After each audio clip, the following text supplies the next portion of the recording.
chapter 27 and 28 of Job today. He is just continuing his reply, continuing his speech.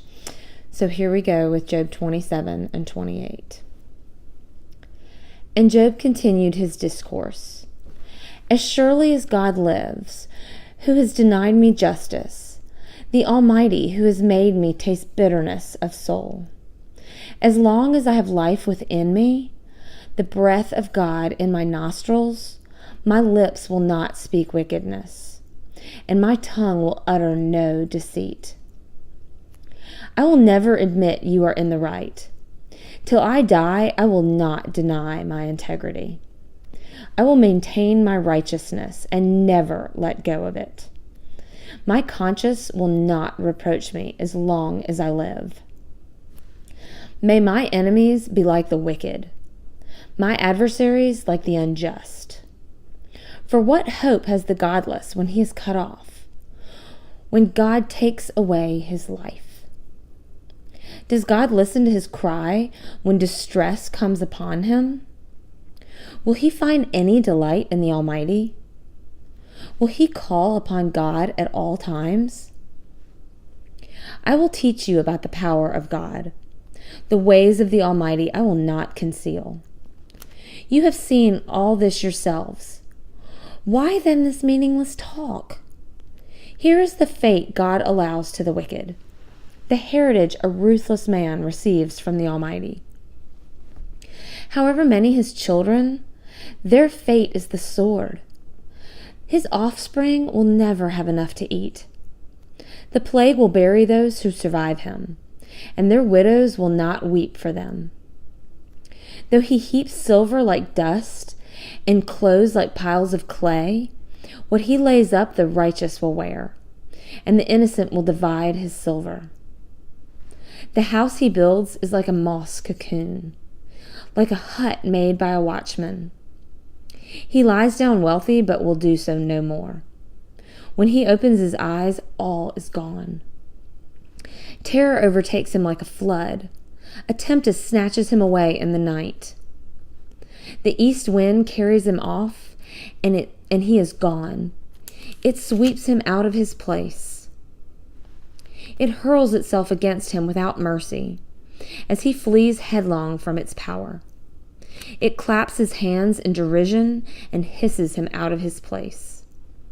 28. There is a mine for silver and a place where gold is refined. Iron is taken from the earth, and copper is smelted from ore.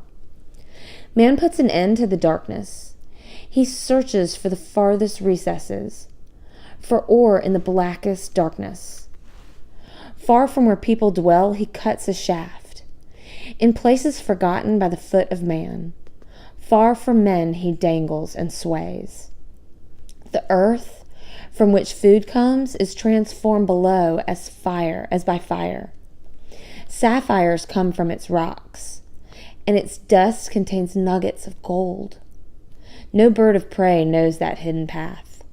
No falcon's eye has seen it. Proud beasts do not set foot on it, and no lion prowls there. Man's hands assaults the flinty rock, and lays bare the roots of the mountains. He tunnels through the rock. His eyes see all its treasures. He searches the sources of the rivers and brings hidden things to light.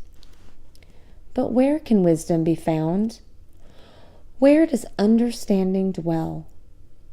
Man does not comprehend its worth. It cannot be found in the land of the living. The deep says, "It is not in me." The sea says, "It is not with me."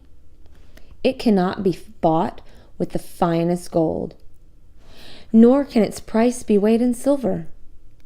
It cannot be bought with the gold of Ophir, with precious onyx or sapphires. Neither gold nor crystal can compare with it, nor can it be had for jewels of gold. Coral and jasper are not worthy of mention. The price of wisdom is beyond rubies. The topaz of Cush cannot compare with it. It cannot be bought with pure gold. Where then does wisdom come from? Where does understanding dwell? It is hidden from the eyes of every living thing, concealed even from the birds of the air. Destruction and death say, only a rumor of it has reached our ears. God understands the way to it, and He alone knows where it dwells. For He views the end of the earth and sees everything under the heavens. When He established the force of the wind and measured out the waters, when He made a decree for the rain and made a path for the thunderstorm, then He looked at wisdom and appraised it. He confirmed it and tested it. And He said to man, the fear of the Lord, that is wisdom, and to shun evil is understanding. God bless the reading and hearing of His word. Amen.